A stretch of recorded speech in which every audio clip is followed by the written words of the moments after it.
Cognitive Investments LLC is a registered investment advisor. Advisory services are only offered to clients or prospective clients where Cognitive and its representatives are properly licensed or exempt from licensure. For additional information, please visit our website at www.cognitive.investments. The information provided is for educational and informational purposes only and does not constitute investment advice, and it should not be relied on as such. It should not be considered a solicitation to buy or an offer to sell a security. It does not take into account any investor's particular investment objectives, strategies, tax status, or investment horizon. You should consult your attorney or tax advisor. Hello, listeners, and welcome to another episode of Cognitive Dissidents. As usual, I'm your host. I'm Jacob Shapiro. I'm also a partner and the director of geopolitical analysis at Cognitive Investments. Unlike usual, however, we have a lot of changes on the podcast this week. So first of all, Rob is not going to be joining me. Second of all, as you can probably already tell, I do not have my normal recording equipment with me. And number three, I'm recording to you from the road. It is 11:30 p.m. here on Thursday, October 20th, local time, about 30 minutes outside Dublin, Ireland, at a resort called Carton House.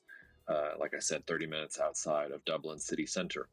I'm here speaking at a conference for Barnett-Hall. A lot of grain traders and animal feed industry folks were in the audience, and my job was to talk to the audience about geopolitics. Rob and I had planned to do a podcast episode here together because Rob has moved to Paris and he actually came to Dublin for the event and to meet with some other CI connections that we have in the area. But we simply ran out of time. I had my event at about 1 p.m. today, and then I was drawn into an interview with the Irish Farmers Journal. We're actually probably going to post that interview on this channel in a couple of days' time. And then I had to listen to some of the other speakers and go into an evening of drinks and dinner with some of the folks there. And I'm just now sitting down with the computer. Rob has already gone back to his room, and I'm here to give you some podcast content, even though we're not going to be able to give you the normal weekly update that we normally do. I wanted to kind of share a couple different things with you on this solo podcast. The first is I just thought I'd tell you what I talked about here in Dublin. It's a version of a talk I've been giving now for a couple months. The title of the talk was Geopolitics, Where Do We Go From Here? And I tried to give a more optimistic take about where we're going in the world over the next 5 to 7 years. I'm fairly pessimistic about what happens once we get to 2030 and beyond. But I actually think the rest of this decade might be a really amazing time in terms of technological innovation, in terms of global trade, and especially in terms of a transition away from hydrocarbons as a primary energy source. So in the speech, I made 3 key points. I made the point that the world is going through a multipolar transition, that the world is on the cusp of an energy transition, and that we are undergoing an industrial revolution all at the same time. Now, that may sound way over your head, or it may sound like, wow, so much is going on.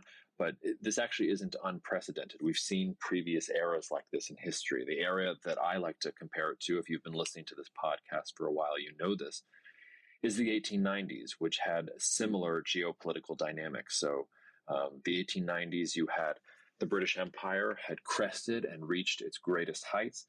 You had rising powers in Germany and Japan. You had the Russian Empire was picking fights with some of its neighbors that it couldn't win and eventually unraveled at the seams. Some interesting overtones there for what's happening with Russia's decisions in Ukraine today. It was also the moment, or the beginning of a moment, I should say, of a major energy transition. So the 1890s is when new uses start being discovered for oil. This has been a lot on my mind recently because I've been reading Daniel Yergin's The Prize very slowly over time. We all assumed that oil was discovered and then immediately started being used for all the energy purposes that we use it today, but it wasn't. Coal was the primary energy source for a long time, and for years, oil was simply used to help people read books at night and to light homes, not to power industry. And that really begins to change starting in the 1890s, and then especially the transition happens in the context of World War I. And then there was an industrial revolution happening at the same time, and that revolution really is about the transition from steam power to electrification.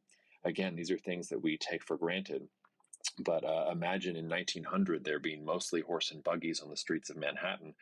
Within 10 to 15 years, you would have seen nothing but cars and only the occasional horse and buggy in the streets of Manhattan. It was a real level of technological change that we really haven't experienced at any point in the last couple of decades. I guess you could make the argument that the advent of cell phones was a similar technological advance, but I don't think smartphones have changed the world quite the way electrification and cars in general changed the world too. So I tried to make the comparison that we have a similar environment brewing today. The United States is still a dominant global power in the world, but its strength relative to other powers is generally declining. Russia has been lashing out at some of its enemies and fighting conflicts that it can't win, and it's putting tremendous stress on the Russian Federation, a country that I'm getting even more pessimistic about.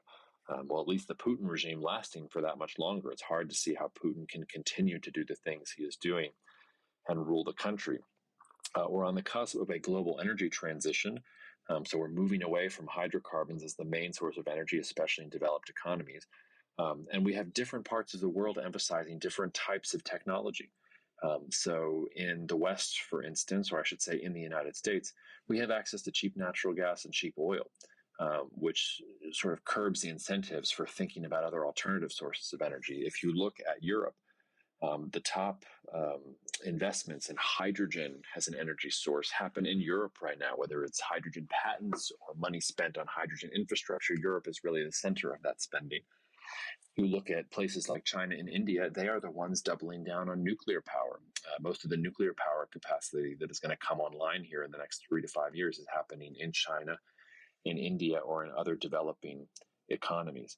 On top of that, we have an industrial revolution. This is maybe the point that is most esoteric or hard to grasp, but we've had the digital revolution, and now we're moving towards the automation revolution.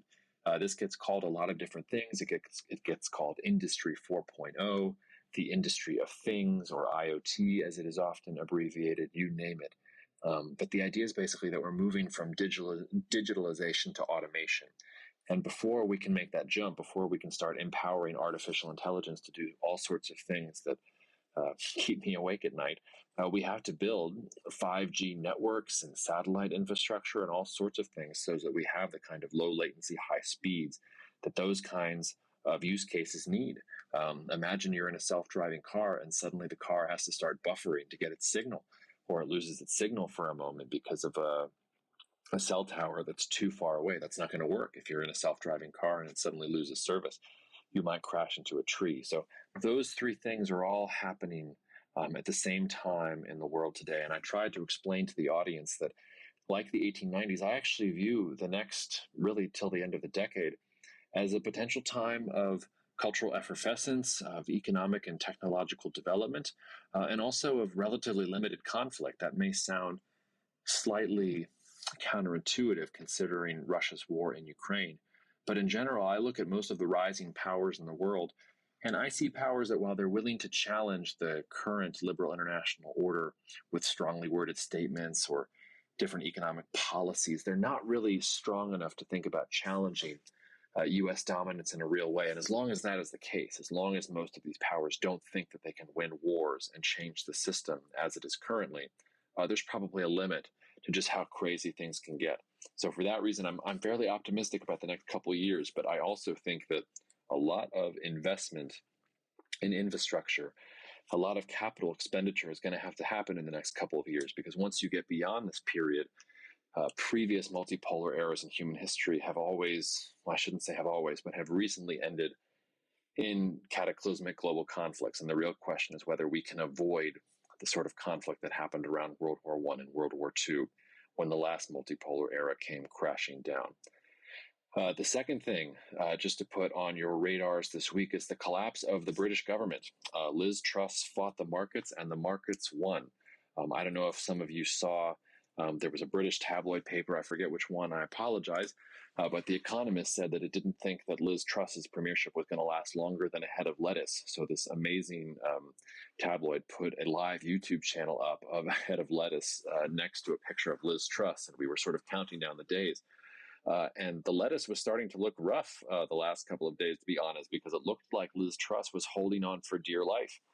I flew into the UK, so I was coming to Dublin via London. I flew into London earlier this week. I guess that was Wednesday, sort of midday, and my flight to Dublin was delayed because of some freak thunderstorms happening in Ireland that day.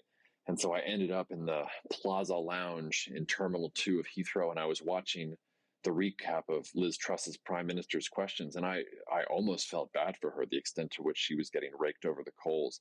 The Labour Party leader, Keir Starmer, had the barb of the day when he he introduced himself by saying that a book was due to be coming out on the prime minister by Christmas, and he couldn't decide whether out by Christmas was the deadline for the book coming out or the title of the book. It turns out that it was out by American Thanksgiving.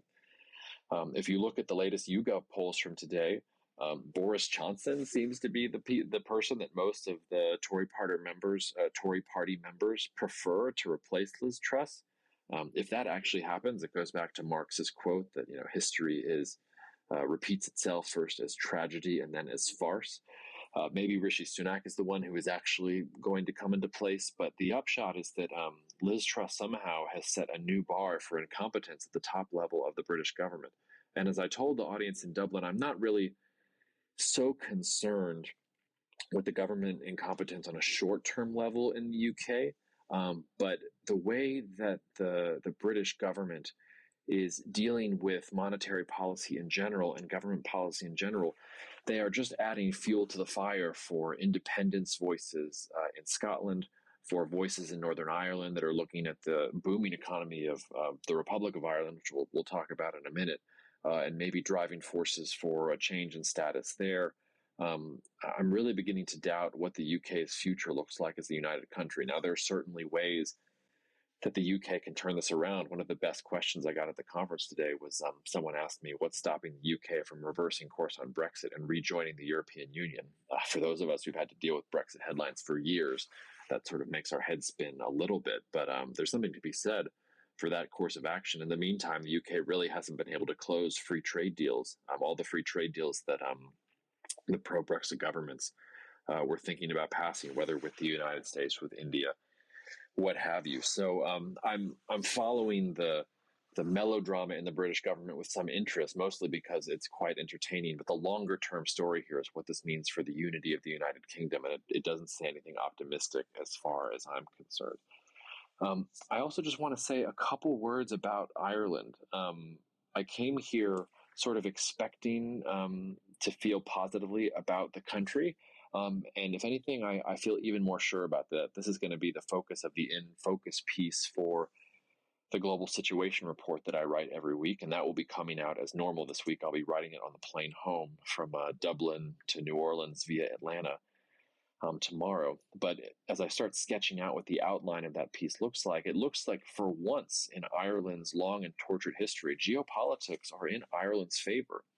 So for one thing, Ireland is a part of the European Union, but it's an island isolated from the rest of the European continent. So it gets a little bit insulated from some of the continent's main problem spots. Ireland's biggest geopolitical rival for recent centuries, the United Kingdom, is falling apart for reasons that we already talked about. Most of Irish geopolitics has been about trying to attract the support of a patron or an alliance that would allow Ireland to stand up against the UK. And that's sort of exactly what the European Union is. Ireland, by being a part of the European Union, is able to project strength and economic power to a far greater extent than it would if it was just alone by itself with a population of, I think it's roughly between 4 and 5 million. One of the negative things that people say about Ireland is the future of Ireland's relationship with Northern Ireland. And I have to confess that I sort of thought that reunification between Northern Ireland and Ireland was inevitable over a period of 7 to 10 years. I walk away a little bit chastened in that analysis. I'm not so sure that I understood quite how deep the cultural differences run here in Northern Ireland. But I will also say that there was a lot of Irish skepticism that integrating Northern Ireland would be good for the Irish economy. And this I don't really get. And we have the perfect test case in this, which is the union of East and West Germany after the end of the Cold War.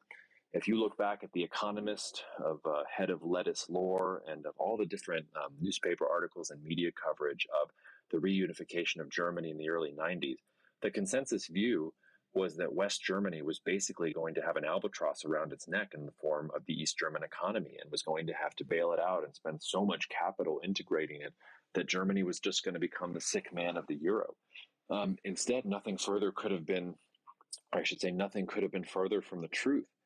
The union of East and West Germany actually powered the German economic engine to heights that really Germany has never seen in its modern history. It allowed Germany to achieve some of its geopolitical imperatives that it's been searching to achieve for literally centuries. And it was all because of the reunification of East and West Germany. So I think there's something to be said for the economic benefits of reunification of the island of Ireland at some point. But I do walk away from sort of being here for a couple of days and talking to folks from Northern Ireland and from Ireland itself, and thinking that maybe that's longer in the distance, that there's a lot more work culturally that has to be done before that's something that could be realistic.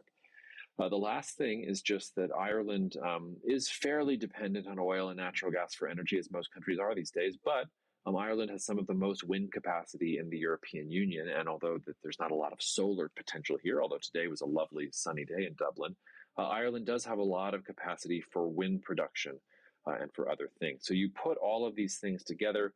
You put together the fact that relative to most European countries, they have fairly low debt levels. You have a budget surplus. There's a lot of things going well for Ireland, and the country seems to be doing extremely well. The other thing is that there doesn't seem to be a high degree of political polarization here. I don't know whether that's because the Irish population is so small. I don't know whether that lack of polarization has just been pushed to me by folks here in Ireland who are talking up their government. But I think that's a pretty big difference from most of the countries in the West, whether it's the United States, France, the UK. You kind of look across the developed world, and we are so internally divided between far right and far left voices. And there's so much populism in the sort of centrist middle, which I have always felt the most kind of similar to, is either silent or doesn't have a champion or doesn't really have anything to say in terms of policy. And in Ireland, it seems like they're just ping-ponging back and forth between center-right and center-left governments. And while there are plenty of problems with the Irish government, that level of political stability is exactly the sort of thing that builds up investor sentiment and has foreign businesses looking at Ireland as a potential place where they can do a lot of business. Last but not least, I just want to say a couple words about maybe something that has, well, I don't know that it's flown under the radar for those of you who are geopolitical nerds, but last week the Biden administration, or maybe it was 2 weeks ago, came out with some pretty serious restrictions on semiconductor sales to China. And I want to bring this up just because it's remarkable how fast things have changed in the U.S.-China relationship. In June and July, the United States was talking about rescinding some of the Trump-era trade tariffs with China, if even only temporarily. And the logic behind that was pretty clear. If the U.S. government's top priority is to drive down inflation, the Federal Reserve can raise interest rates, but that's only going to do so much because the inflation that we're seeing in the economy right now is really on the supply side. So it's not necessarily about too much money chasing too few goods. If you raise interest rates, you can technically lower the money supply, but it's really about the fact that we don't have enough goods. And if you start cutting off the money supply before we've done the capex to start creating more goods and more supply of the materials that we need to make more goods, you're not actually going to drive down inflation in any way that is sustainable. You'll just cause quote unquote demand destruction, which is just a horrible euphemism for, a decline in economic growth, basically. You're going to have a decline in economic growth. And then when the economy starts to hum again, you're going to see that pick up in inflation again, because we are going to have to spend all these things in order to produce goods at a higher level. Now, what happened? Nancy Pelosi decided to visit Taiwan, and that caused this new rift in U.S.-China relations. And really ever since, the Biden administration has been much tougher on China. And you've gotten to the point where Western suppliers are starting to cut ties to some Chinese chip makers in response to new U.S. export controls. ASML, which is a European company, it's a monopoly company that is a large supplier of chip-making equipment, has already told U.S. employees to stop installing and servicing equipment at Chinese chip factories. That's from the Washington Post. I know also companies like Applied Materials are saying that these export restrictions are going to cost them literally hundreds of millions of dollars. And this is for a semiconductor supply chain and a semiconductor sector that has already been beaten down, certainly at the investment level, when you look at some of the prices for these semiconductor stocks. So maybe we'll get through some of these restrictions, and these companies will decipher what the rules are actually trying to say, and economic activity will go back to where it was before. But I'm beginning to have my doubts about that. And I'm beginning to think that this is a significant escalation of the U.S.-China trade war. And it takes any chance of improvement in U.S.-China trade relations off the board. It takes away using greater cooperation with China to try and get a handle on the supply side of inflation. And it just puts the U.S. and China that much closer to that collision course, which if I have any political bias in my life, the one that is probably most overt and that I have to sort of challenge myself to deal with the most is that I think a U.S.-China war would be really bad. As a new father, I don't want my children to grow up in a war where the United States and China are fighting a war. I think it would be absolutely catastrophic for the world, for the United States, and for China, all of the above. So I have to sort of say that bias out loud, put that bias on the shelf, and then objectively look at the trajectory of U.S.-China relations. And even though my desire, my political bias is for the United States and China to somehow avoid that collision course and that conflict that they seem to be destined for, that's not what we're seeing in practice. What we're seeing in practice here are two economies that are delinking from each other, a Chinese government that is increasingly paranoid and angry about the way that the United States is going about trade relations, a United States really that seems more concerned with teaching China a lesson rather than trying to preserve or improve the global international order that has been so wealth generating, not just for the entire world, but for the U.S. in particular. So we need to watch these export restrictions, these semiconductor restrictions carefully. I need to study them a little bit more deeply. I've had a couple listeners reach out and say they want a full-length episode on this. I'm going to reach out to some of the experts in my network who are experts on this exact topic, and hopefully we will have an episode that goes deep into that issue for you right now. But in the meantime, while I have you here on this Jacob solo cast, I thought I would just call that out as one of the things that is on the top of my mind. Otherwise, listeners, that's about all. I've been going for about 20 minutes now, and I don't want to bore you too much. Last week, Rob and I did our sort of long, meandering conversation. This week, you get 20 minutes of my unadulterated thoughts after a long day speaking at a conference. Next week, we will pick back up with our normal cadence. I've also recorded a couple different conversation episodes. Cousin Marco is back in the fold. We've got a couple other great episodes that are coming down the pipeline. So we're excited to share those with you guys soon. I've also been appearing on a few different other podcasts in the last week or two, and I think we're going to be able to cross-post some of them. I already mentioned the Irish Farmers Journal one that I did here while I was at the conference. So you should be having a little bit of an influx of content here even after a slow week from us. So please accept my apologies for not a full Rob Jacob weekly recap episode, but I hope that this little mini solo cast has scratched an itch for your geopolitical content for the week.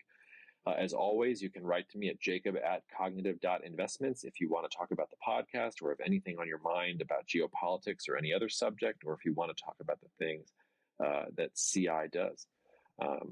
Otherwise, take care of each other.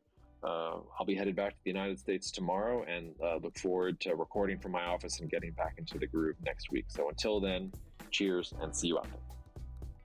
Thank you so much for listening to the Cognitive Dissidents podcast brought to you by Cognitive Investments. If you are interested in learning more about cognitive investments, you can check us out online at cognitive.investments. That's cognitive.investments. You can also write to me directly if you want at jacob@cognitive.investments. Cheers, and we'll see you out there. The views expressed in this commentary are subject to change based on market and other conditions. This podcast may contain certain statements that may be deemed forward-looking statements. Please note that any such statements are not guarantees of any future performance, and actual results or developments may differ materially from those projected. Any projections, market outlooks, or estimates are based upon certain assumptions and should not be construed as indicative of actual events that will occur.